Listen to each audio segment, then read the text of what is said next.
മലയാളികൾക്ക് പുഴുക്കെന്ന് പറഞ്ഞാൽ അത് അവരുടെ ഒരു വികാരമാണ്. ഈ പുഴുക്കുണ്ടാക്കി അതിപ്പോൾ 4 മണിക്ക് കഴിക്കാനാണെങ്കിലും അല്ലെങ്കിൽ ചോറിൻ്റെ കൂടെ പുഴുക്ക് കൂട്ടി കഴിക്കാനാണെങ്കിലും ഏറ്റവും അടിപൊളി നമ്മുടെ കഞ്ഞിയുടെ കൂടെ പുഴുക്കും അതിൻ്റെ കൂടെ കുറച്ച് അച്ചാറും കൂട്ടി ഒന്ന് കഴിച്ചാൽ അതിൻ്റെ രുചി വേറൊരു ലെവലാണ്. ഈ പുഴുക്ക് നമുക്ക് എന്ത് കൂട്ടി ഉണ്ടാക്കാം, നിസ്സാര സാധനങ്ങൾ കൊണ്ട് നമുക്ക് ഉണ്ടാക്കാവുന്നതേ ഉള്ളൂ.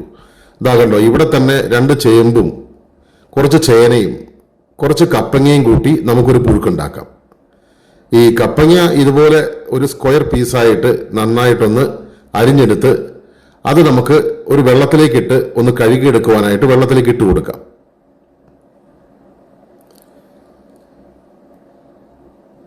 ഇനി നമുക്ക് അതുപോലെ തന്നെ ചേന ഇത്തിരി ഉണക്കുണ്ടെന്ന് തോന്നുന്നു, എങ്കിലും ചേന അതുപോലെ തന്നെ ഈ സ്ക്വയർ ആയിട്ടുള്ള കഷ്ണങ്ങളായിട്ട് അരിഞ്ഞ് അതും നമുക്ക് ഈ വെള്ളത്തിലേക്ക് ഇട്ട് കൊടുത്ത് ഒന്ന് കഴുകി ഒന്ന് കുതിർക്കുവാനായിട്ട് വെക്കാം.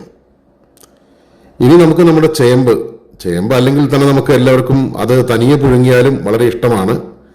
അപ്പോൾ അതും ഇതുപോലെ തന്നെ ചെറിയ കഷ്ണങ്ങളാക്കി നുറുക്കി നമുക്ക് ആ വെള്ളത്തിലേക്ക് ഇട്ട് കൊടുക്കാം.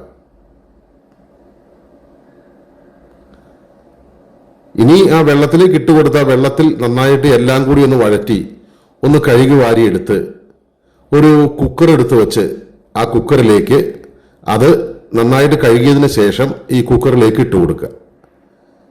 കുക്കറിലേക്ക് ഇട്ട് കൊടുത്തതിന് ശേഷം ഇനി നമുക്ക് ഒരുപാട് സാധനങ്ങളൊന്നും ചേർക്കാനില്ല.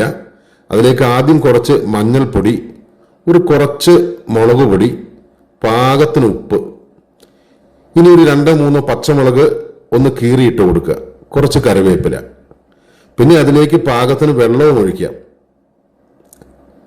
വെള്ളം ഒഴിച്ച് കൈകൊണ്ട് നന്നായിട്ടൊന്ന് ഇളക്കിയതിന് ശേഷം നമുക്ക് ഈ കുക്കർ അടച്ചു വെച്ച് വേവിക്കുവാനായിട്ട് വെക്കാം. ഇതേ സമയം തന്നെ ഒരു മിക്സിയുടെ ജാറിലേക്ക് കുറച്ച് തേങ്ങയും കുറച്ച് നല്ല ജീരകവും അത്രയും മാത്രം ഇട്ട് ഒന്ന് അരച്ചെടുക്കാം. ഇനി ഒരു പാത്രത്തിൽ എണ്ണ ഒഴിച്ച് എണ്ണ ചൂടായി കഴിയുമ്പോൾ അതിലേക്ക്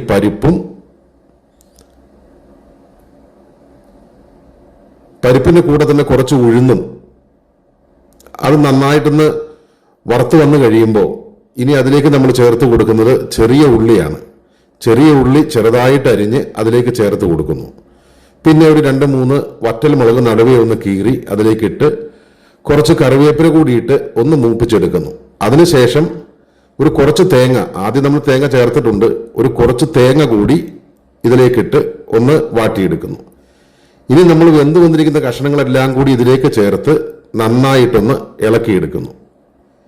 ഇനി ആദ്യം നമ്മൾ അരച്ചു വെച്ചിരിക്കുന്ന തേങ്ങ അതുകൂടി ഇതിലേക്കൊന്ന് ചേർത്ത് കൊടുക്കുന്നു. തേങ്ങ മുഴുവനും കൂടി വിട്ടുപോരുന്നില്ല. അപ്പോൾ അതിലേക്ക് കുറച്ച് വെള്ളം കൂടി ഒഴിച്ച് ഒന്ന് ചുറ്റിച്ചെടുത്ത് അതിലേക്ക് വീണ്ടും ഒന്ന് ഒഴിച്ചു കൊടുക്കാം. അപ്പോൾ ഒരു ലേശം വെള്ളം കൂടുതലായിട്ട് തോന്നും, പക്ഷെ നമ്മൾ നന്നായിട്ട് തീ കൊടുത്ത് ശരിക്കും ആ വെള്ളം ഒന്ന് വറ്റിച്ചെടുത്താൽ മതി. ഈ ഇളക്കുന്ന സമയത്ത് നമ്മൾ ചെറുതായിട്ട് അതിന് കഷ്ണങ്ങളെല്ലാം ഒന്ന് ഉടച്ചു കൊടുക്കണം. ഇനി ഇതെടുത്ത് കഞ്ഞിയുടെ കൂടെയോ അല്ലെങ്കിൽ തനിയെ ഒന്ന് കഴിച്ചു കഴിഞ്ഞാൽ സംഭവം അടിപൊളിയാട്ടോ.